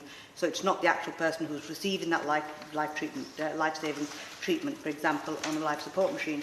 What I'm trying to understand is, according to what we've heard this morning, if you have the mental capacity, and we're using this act, the MCA, to withdraw treatment itself for a condition, that will then lead to a diagnosis of terminal illness. It could kill you. If you're refusing treatment, if I refuse to take insulin and I was a diabetic, I have a mental capacity to say, actually, I'm not going to take this treatment. So can I make a decision? I'm just trying to understand his understanding. Dr. Neil Shastrahurst. With the greatest respect to the honourable member, I think she's conflating two issues. You can stop treatment under the MCA, and that will lead, over a period of time, progressively to death, if it is with some conditions. For the example she gave of being a diabetic without insulin. But that wouldn't be a terminal illness within reference to this piece of proposed legislation. The legislation is very clear that it is about an inevitable progressive illness, disease or medical condition that cannot be reversed by treatment. Diabetes, through the treatment of insulin, is not a progressive condition that it becomes a terminal diagnosis. It is only terminal by virtue of somebody refusing treatment, which therefore would not be captured within the words of this bill. I will give way. Rebecca Polk. Thank you for giving way. I'd just like to understand why you think diabetes could ever be considered to be reversible. It can be treated and managed, but surely you can't turn back time. She makes a valid point. You can see that I was an orthopaedic surgeon and not an endocrinologist. But it's not necessarily a progressive condition. It is a condition that can be managed and maintained. It does not fall within the capture of the wording of this bill. We're not talking about a condition that is inevitably progressive, that there is no treatment option available to seek either pause, reverse, or prevent progression of that condition. We are talking about a group, relatively limited group of conditions, which will inevitably lead to death. That the treatment, for want of a fairly blunt phrase, you've reached the end of the road in terms of your therapeutic treatment options. I will give way. Sarah on. And I'm conscious that the gentleman on the other side of the room was before me, but I just wanted to press him slightly on that, because when I asked Professor Sir Chris Whitty during the oral evidence if there was could ever be a defined list of conditions that he would define as terminal, he was very clear that there wasn't, there couldn't be, that there could be, you could be suffering from a range of conditions, and that, many people who catch cancer, in fact most people who get cancer, develop cancer I should say, survive. So cancer is a terminal illness, but not for everybody. And so in actual fact, the question of what is and isn't a terminal illness is actually quite contested, and it's not clear-cut. And as the Honourable Lady just said, it's quite possible that diabetes could be a terminal illness if you do refuse to have treatment for it. So I'm not entirely clear what he's saying, why he's saying that it's really clear in the legislation what is and isn't a terminal illness. As we heard in the oral evidence, it's not clear. Can I just remind members there is actually a clause later on where we discuss terminal illnesses and extending the list for terminal illnesses. So if we can remain within scope and continue the amendments that we're discussing this morning. Dr. Neil Shastrahurst. I will keep it very brief to say that I will come back when we come to the terminal illness bit, and perhaps elucidate and improve and work on my responses in a way that's conducive. I'm aware of the honourable member. I'm very grateful. Jack Abbott. Honourable member has given way a number of times. I'm sure wants to make some progress. Just go back actually to the scope, Chair. I'm sure you'll be delighted to hear. Part of the rationale for making this change from capacity to ability was cited as depression in the event that someone becomes depressed after diagnosis, which I'm sure is a very real possibility given what we're talking about. In your experience, Dr. Sastry, when they come to make potentially life-changing decision-making about current treatment or whatever it might be, you consider them they may have a clinical diagnosis of depression. What is the situation currently with the Mental Capacity Act when it comes to that? Are they able, in your opinion, and capable of making those decisions? And are there any scenarios, for example, where you would say or offer or recuse them of certain treatment because of their depressed state? What I'm essentially getting at is clearly when it comes to depression, there are a huge number of scales and considerations to factor in. And under your opinion, does the Mental Capacity Act facilitate those kind of considerations when it comes to depression? Dr. Neil Shastri-Hurst. I'm grateful to the honourable member for his intervention. He's right. This is a huge spectrum of patients when you're dealing with these sort of complex issues. And to arbitrarily say anybody with depression is unable to make an informed decision on any issue would be a nonsense. It would be an absolute nonsense. There are those individuals who may have mild depression. I would suspect most people with a terminal diagnosis would have some sort of, whether formal diagnosis of depression or reactive disorder because of the circumstances that they find themselves in. That doesn't mean that as of themselves they're unable to make a rational, informed decision. You have to look. I will give way in a moment. You have to look at each patient in an individual basis. But this is a tried and tested piece of legislation that doctors use up and down the country every day. There are doctors over the road in St Thomas today who will be using it at this very moment. And they are adept at knowing and sensing when they need to escalate that, whether that's through getting a psychologist's opinion or a psychiatrist's opinion, because they have some concerns about the underlying issues. This is a robust piece of legislation that we should be using to enhance this bill, not seeking to put added complexity to it, which is only going to put us into a quagmire of uncertainty. I will give way. Danny Cruz. He doesn't want uncertainty, so perhaps he could answer this question very directly. Would he be content to see somebody who is depressed and indeed suicidal successfully apply for an assisted death? Dr. Neil Shastri-Hurst. My honourable friend puts it in with his usual candour. And it's a straight question, I'll give him a straight answer. I think there is a difference between somebody who is depressed and somebody who is depressed and suicidal. I think I have no personal moral objections to somebody who has a terminal illness, who suffers from depression, who has capacity, as set out through the Mental Capacity Act and that two-stage test, if they ultimately wish to end their life because of their terminal diagnosis. If they are doing it because they are suicidal as a consequence of their depression, I think that is a different, distinct issue. We're talking about individuals who are wanting to end their life because of their terminal diagnosis, not because of their mental disorder. I will give way. Jake Richards. I'm very grateful. I keep making the point that Clause 9 adds a different element to this whole process and issue we're discussing, because what that says at the moment, it says that one of the two doctors may, when undertaking the assessment, if they have a doubt as to capacity, refer the person to a psychiatrist for assessment on capacity. Does that offer reassurances to my honourable friend in this regard, a further layer of safeguard in this area? Yes. Dr. Neil Shastri-Hurst. I'm grateful to the honourable member for his intervention. That is one of the additional safeguards that is within this bill. I mean, when you compare it to similar pieces of legislation across the world, this has more inbuilt safeguards in it than any that I can think of. And so I think he makes a valid point. There is that option available, of course, where you do have concerns about somebody's mental state, and you can effectively escalate it and seek further specialist opinion. I will make some way, if I may, because I think I've been indulging the Chair's patience for far too long. I am cautious against introducing this new test. I think I've set the reasons out. I may not have persuaded everyone, but I've set my reasons out. I think we risk making it an overcomplicated system. We move away from what is a well-established mechanism through the Mental Capacity Act. We enter into tiger country of untried and untested systems which the courts have not considered, which will inevitably lead to challenge.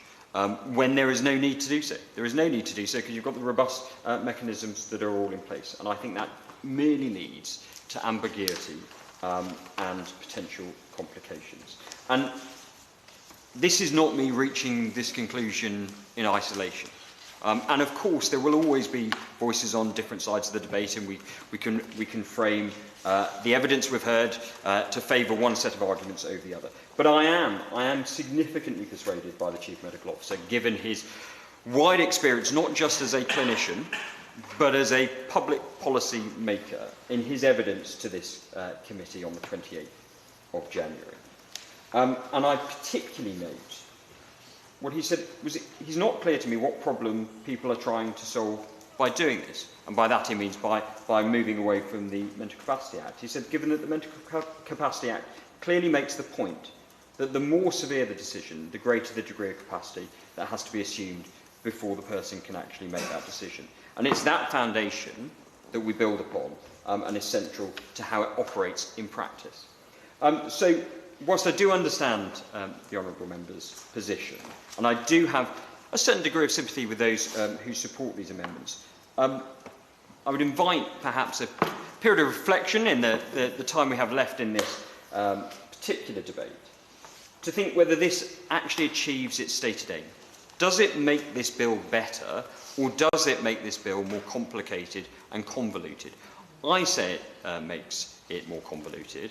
I say that despite the best intentions of it, it is not a group of amendments that should be supported. I'm grateful. Daniel Francis. Thank you, Chair. Before I start, I do want to say what I'm about to say. I think that my honourable friend from Henderson Stockbridge knows I'm an ally on these issues, but I will humbly disagree on some matters on this perspective. You know, I'm not a lawyer, I'm not a doctor, but like many people here, I do speak from lived experience, and I do speak as someone who is the parent of a learning disabled child. So I do see, on a day-to-day basis, those kinds of decisions that you have to make, and those kind of arguments and conversations that you have to have with people who presume your child has more capacity than she has, or less capacity than she has. And believe me, that is a constant daily battle that my wife and I have.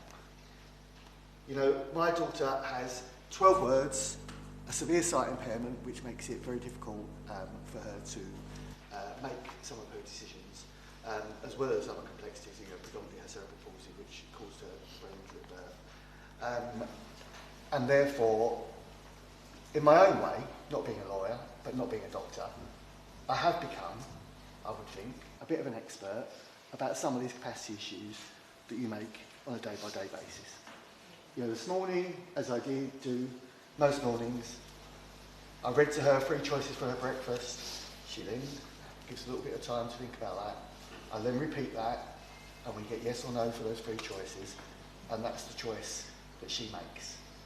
Now, if I put those 3 options in front of her, in fact, because of her severe sight impairment, unless I lifted them to here, she wouldn't see them. If they were down there, then she wouldn't see them be able to make that choice. But she would also be able to make that choice through pointing if it was within that range.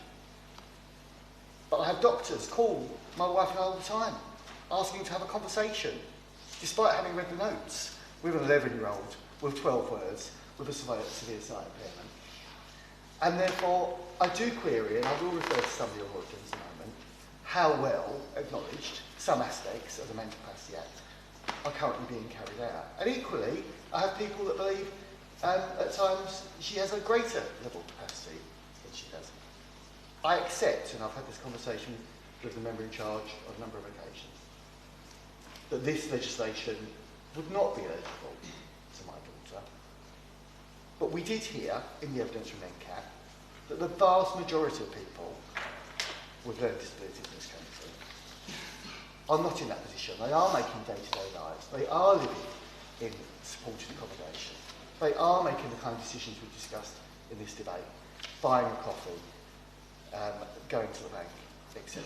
And I know from my 20 years as a counsellor, and in the last 11 years since our children were born, I've become so involved with a number of our local disability charities, those decisions that people make when their child is at that transition age, trying to understand the complexity of having to make that power of attorney or those decision-making issues for their child. I spend a lot of time actually with parents who don't put those measures in place because they don't understand the complexity at that age, and therefore could have a young adult in this position where that young adult is relying on doctors who do not know them. And at the moment, because the amendment hasn't been tabled and I haven't seen the amendment, so I still talk about the judge at this stage, a judge who has to take that level of decision making about that capacity. Would the Honourable Member give way?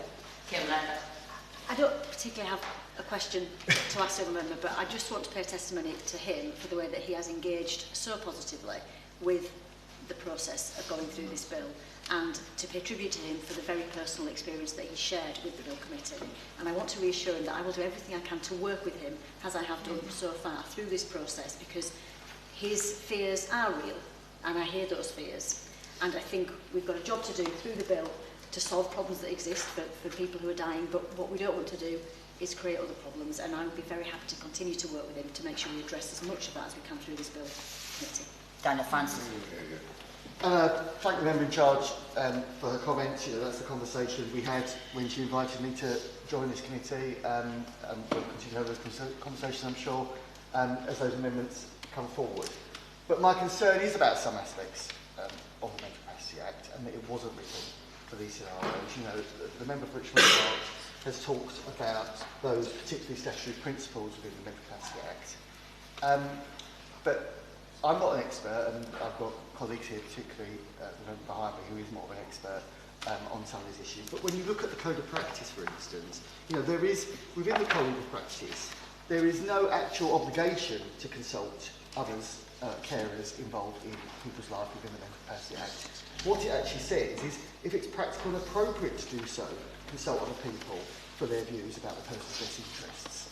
So in the kind of scenarios that I'm discussing, the way the Mental Capacity Act and its Code of Practice are currently worded, there is no obligation for those issues. And the other thing, before I took the intervention, that I was going to turn to locally again, is again, if you go to my local MenCap branch, and the considerable hard work that Bexley MenCap do, you have people there who, many of those parents are in their 70s, in their 80s, have cared for their child all their life. And I'm not being rude, their child, who is in their 40s, their 50s, does feel a burden to their parents. They do know the obligation their parents are given to caring for them their whole life.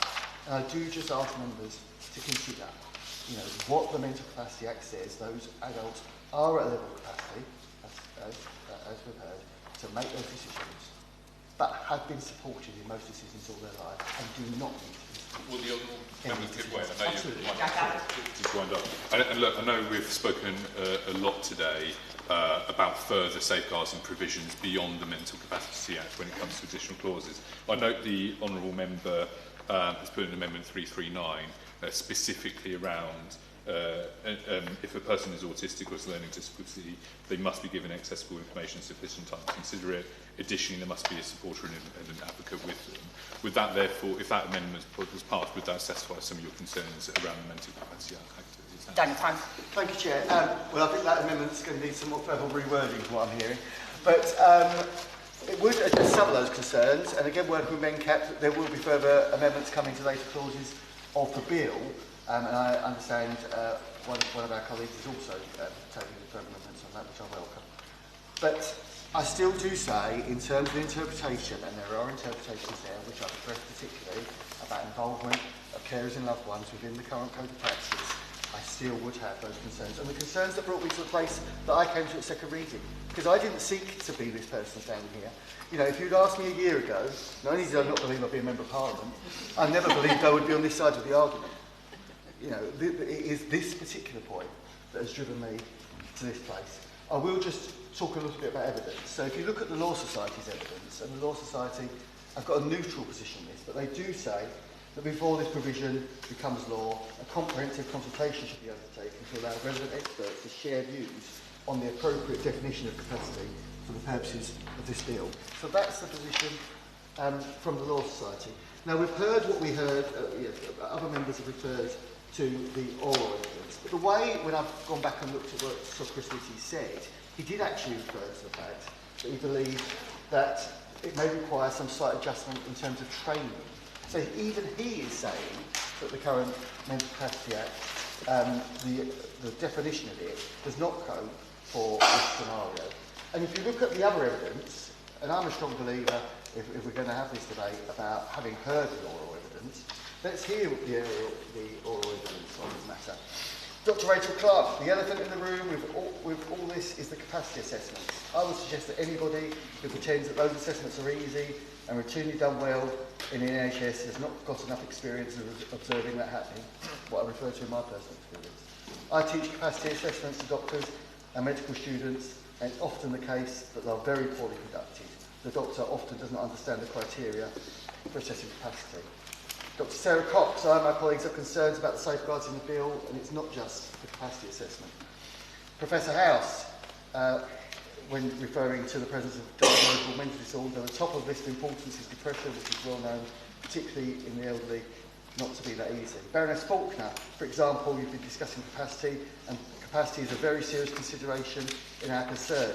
Dr. Hussain, I really like what you said yesterday. We need gold standard training. The thought about what happens with capacity made me think straight away about cases in the last few months where we as a palliative care team thought that someone had capacity and the other team did not. Would the Honourable Member give way? On that point, he's citing some really interesting observations from the oral evidence there, and I welcome him for doing that. I hope I can draw his attention to Amendments 186 and 198 in my name, which look at the training, and this is something I feel passionately about, that if this bill were to pass, having, as I said during that session, gold standard training is vital, it's crucial, and I will do whatever I can to embed that within the bill, and certainly look at what that would look like, particularly in the instances that we're discussing now. Daniel Francis. I thank my honourable friend, and I welcome that commitment and look forward to that discussion in due course. But Dr. Hussain went on to say, ultimately, I do not think the Mental Capacity Act and safeguards in training are fit for purpose. Professor Owen said to us, there conveys questionable confidence in the consent processes of which mental capacity is part in relation to the decision to end one's life. It's significant evidence about the confidence that is out there among experienced practitioners. And Dr. Price said, I'll refer back to Professor Garbone's oral submission, thinking about the purpose that the Mental Capacity Act was drawn up for, and the fact that decisions about the ending of life were not one of those originally designed functions of it. We need to think carefully about how that would then translate into a decision that was specifically about the capacity to end one's life.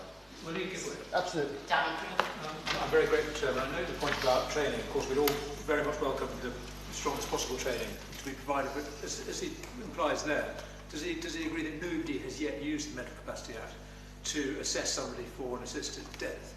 It would be completely uncharted territory for the whole system, including anybody providing training. How does he imagine that training might be designed to allow for Mental Capacity Acts to be applied in this case when it would be completely novel? Daniel Francis. Well, again, as I say, I'm not an expert on this matter from a legal or medical background, but they are the concerns that have driven me to the place that I'm in. And again, you know, I would refer you to the last piece of evidence I will cite from Danny Storer from MenCat.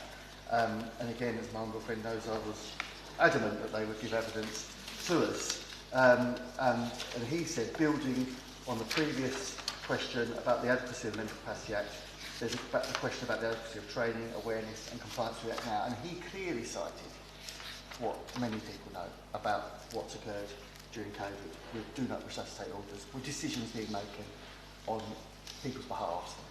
So that's what's driven me to this place, Chair. That's why I will support the amendments. Clearly I've got further amendments in my name about this issue later on down the line. But you know, I think we do need to seriously go away, and I hear what my friend said about training, and completely understand some of those decisions and some of those scenarios, because I absolutely understand that somebody at the end of their life should have the autonomy and choice to make decisions.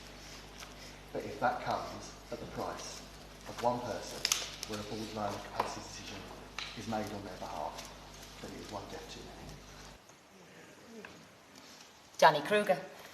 Thank you very much indeed, Chair. And it's a great pleasure to follow the honourable gentleman, and I pay tribute to the very, very powerful speech that he gave. And I do wish we had more people on our side of this debate on the committee who had medical backgrounds, but I'm very glad that we have someone who has such personal direct experience of supporting people with learning disabilities, and I'm grateful to him for everything he said, and I entirely agree with it.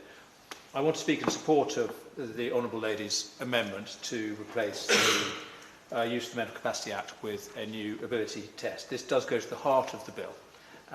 It's absolutely crucial, and Clause 3, which her new clause would replace, is in a sense the essence of the bill. It's the shortest clause, but it's perhaps the most important one because it determines the means by which somebody will be assessed to be capable of making this decision. It's a very, very important protection.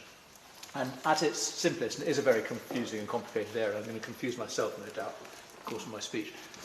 But I do have this very simple observation to make, and the Honourable Lady made it very well. We're dealing with the issue of impaired judgment. And currently, under the Mental Capacity Act, it will be possible, by the terms of this bill, for somebody whose judgment is impaired by virtue of a mental disability or mental illness to successfully apply for an assisted death. I don't think that's what the public want. I don't think it's what the House of Commons voted for. I think it's a misunderstanding of the principle of the bill that did win support at second reading.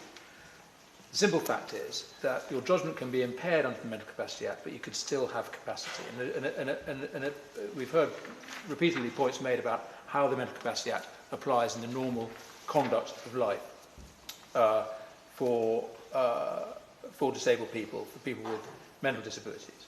And for instance, you can be anorexic, you can be suicidal, you can be depressed, and of course you can still consent to all sorts of decisions that are made that affect your life, including medical treatments. You can have surgery on a broken leg while depressed, and you can consent to that, no difficulty whatsoever. Of course that's appropriate, and that's the right basis on which we currently judge capacity.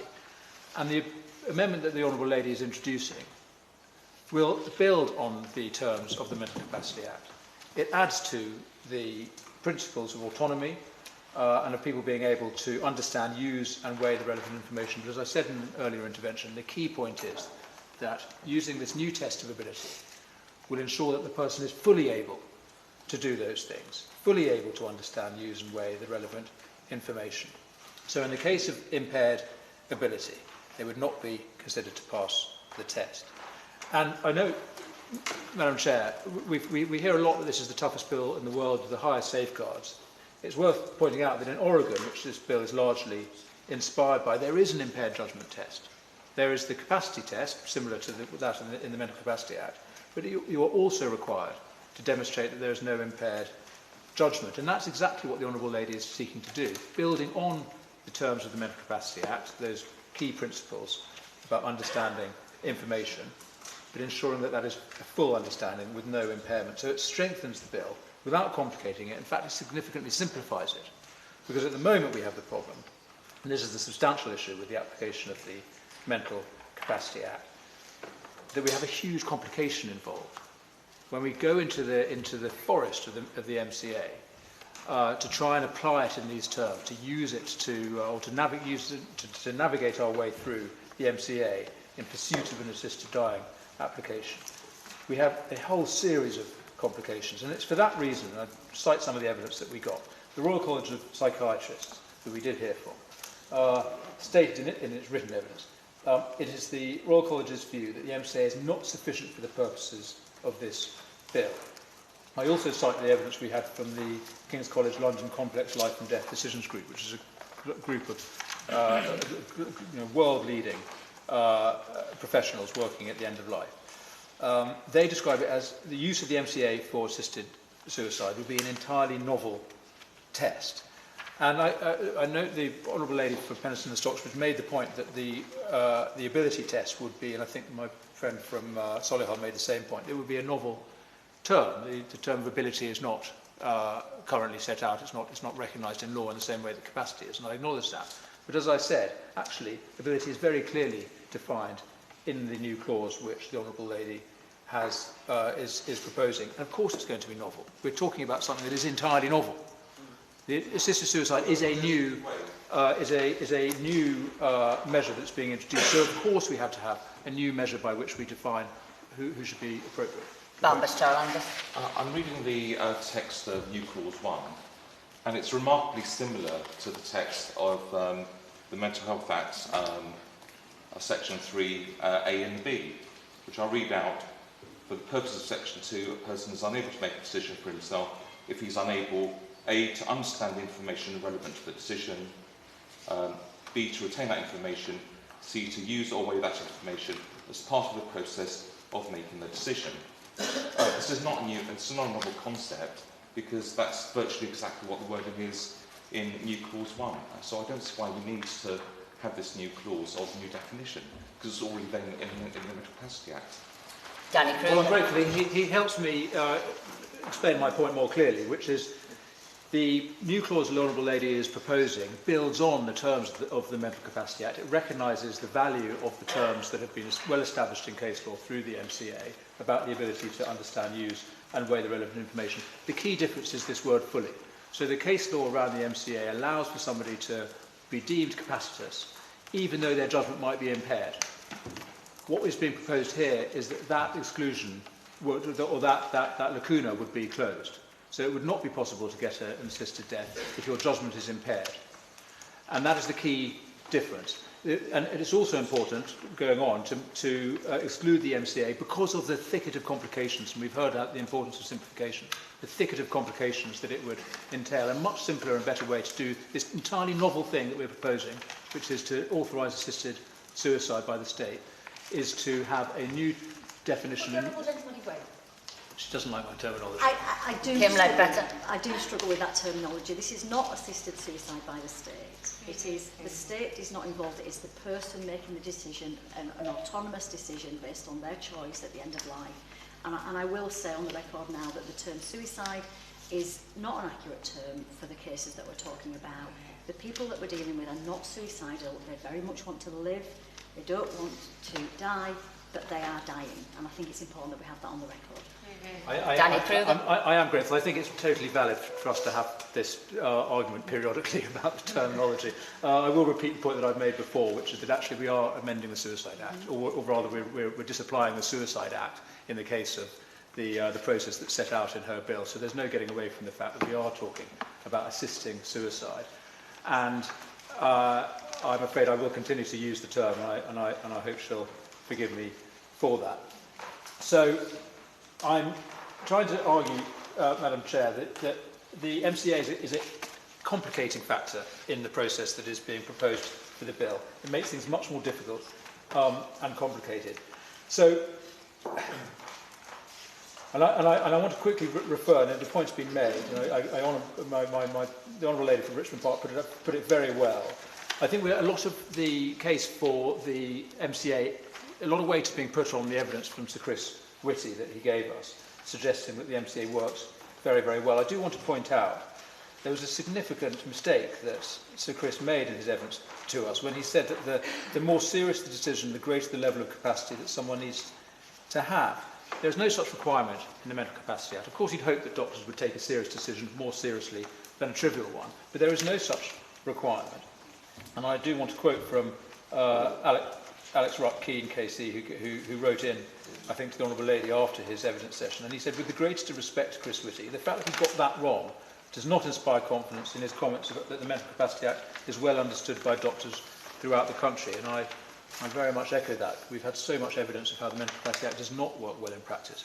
For him to have made that Panglossian observation that every doctor interprets it in exactly the same way and it works perfectly everywhere, I think I think was regrettable. Now, a few more quick points, Madam Chair. The Mental Capacity Act doesn't detect coercion. We'll discuss coercion more in subsequent debates, but this certainly is not the safeguard against it. I also want to quickly reference a point made, I think, by Professor House to us about Down syndrome and his comment about diagnostic overshadowing. I think it's a very important concept, which is that it's, I'm afraid to say, very frequently the case with people with severe disabilities that capacity or indeed incapacity is not correctly observed because of the way that the medical professional will not see beyond the more presenting of their conditions. And so observing capacity in someone who does have disabilities is often mistaken. It's harder than it is for other people. And just on the subject of Down syndrome, I do refer the committee, if they haven't read it, to the very, very powerful piece by Dominic Lawson in the newspapers this weekend about his daughter who has Down syndrome and the struggles that she and her family, his family, have with accessing equitable treatment and fairness in the system. There are, as the honourable gentleman said, there are profound problems in the way we currently deal with particularly with young people with learning disabilities. Also quickly observe the point made by witnesses about what's called the fluctuating capacity that is inherent in certain conditions, particularly dementia. And the point about a decision for an assisted death, that once you've made it, you can't unmake it. Another, by the way, a key distinction between requesting assisted death and declining treatment. You can also always go back on your decision to decline treatment. You can't go back on your decision to have an assisted death. But capacity fluctuates, particularly with dementia. Happy to. I thank the Honourable Member.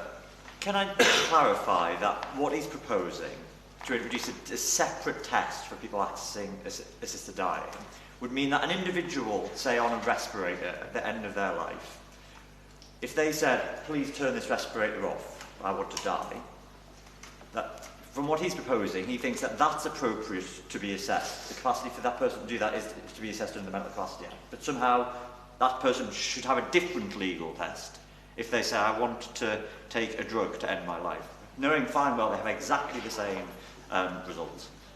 Simple answer is yes, I do. I think it is a qualitatively different decision.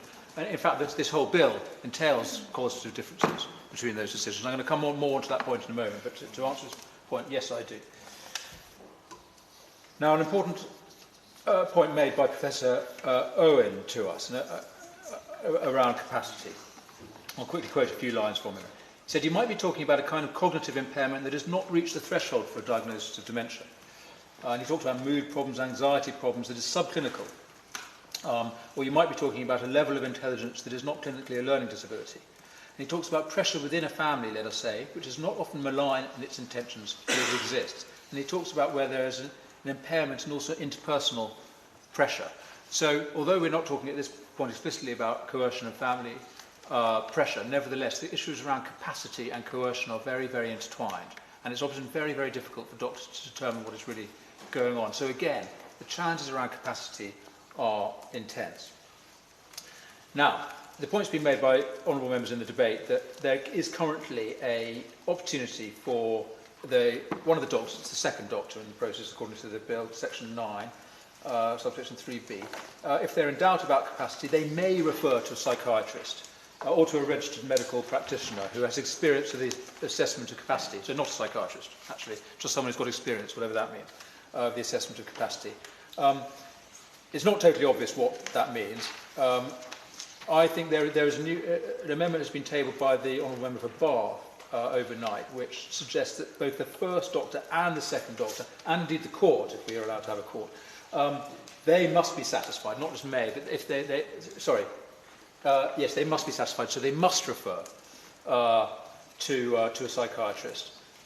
Not just if they're concerned about capacity, by the way, but if they fear that the court, or whoever it is, must conclude that there is no impairment of judgment arising from a mental disorder or other conditions. So I very much welcome the amendment tabled by the honourable member for Bath, and I hope that we'll pass that in due course. Would they both then give way? Happy to. Just on that point, in terms of clause 9, subsection 3b, I think it was mentioned earlier on by a colleague, an amendment has been put forward by the Honourable Member for St Albans. That's an amendment I would look to support, and I hope the Bill Committee will support it, which would indeed turn the may to a must in terms of there has to be a referral to a psychiatrist if there is any doubt from either of those doctors.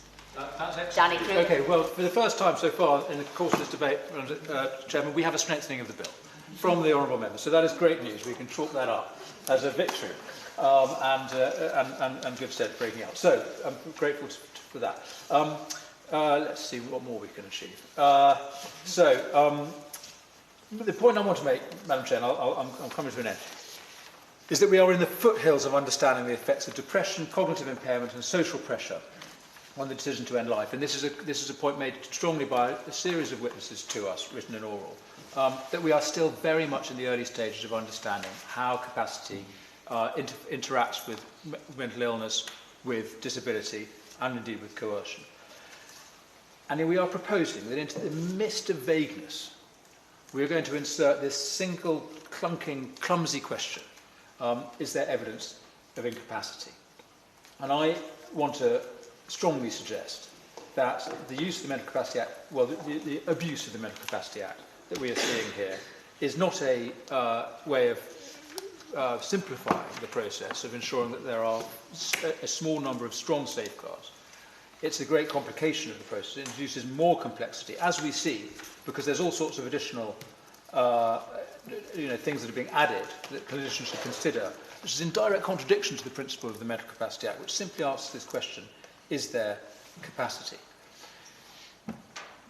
So, the Mental Capacity Act, and the point's been made, there's more to it than simply this question of capacity.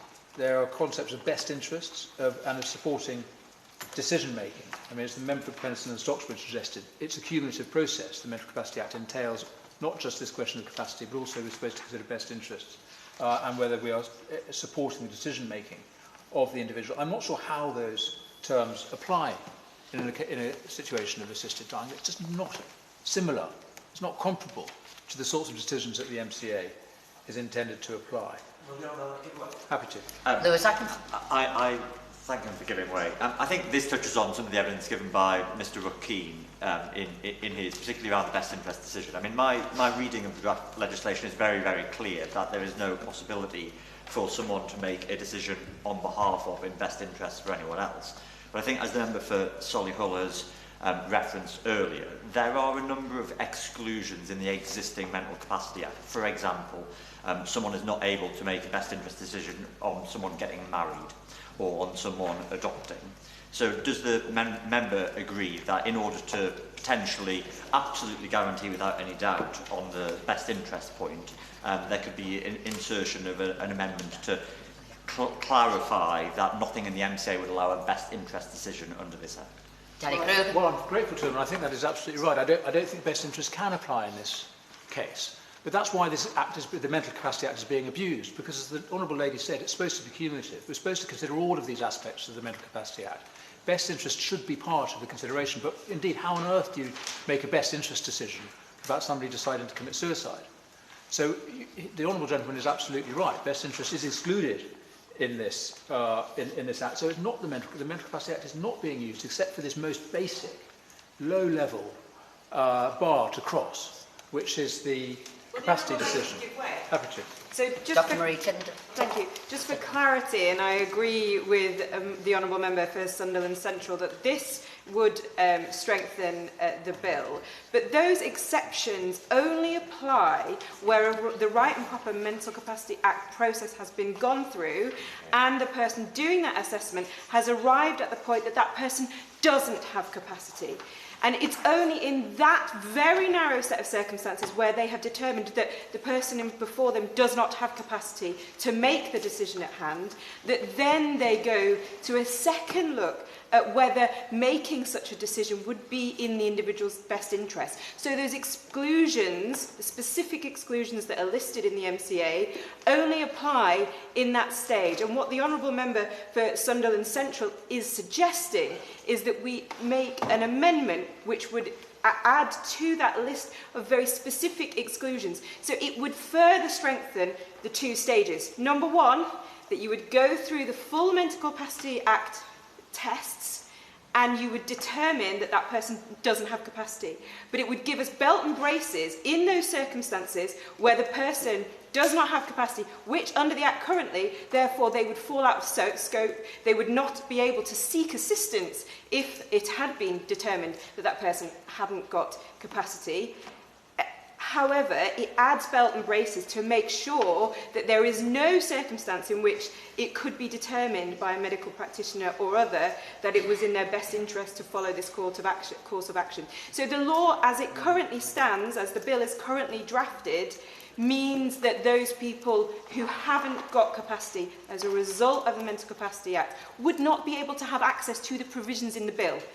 We are saying, or my honourable member makes the point, to suggest that we add and augment that even further so that there can be no doubt that where it has been determined that the person does not have capacity following the Mental Capacity Act, that we should also add a very clear exception. Order, it being 11:25, the committee is now adjourned until 2 p.m. Order.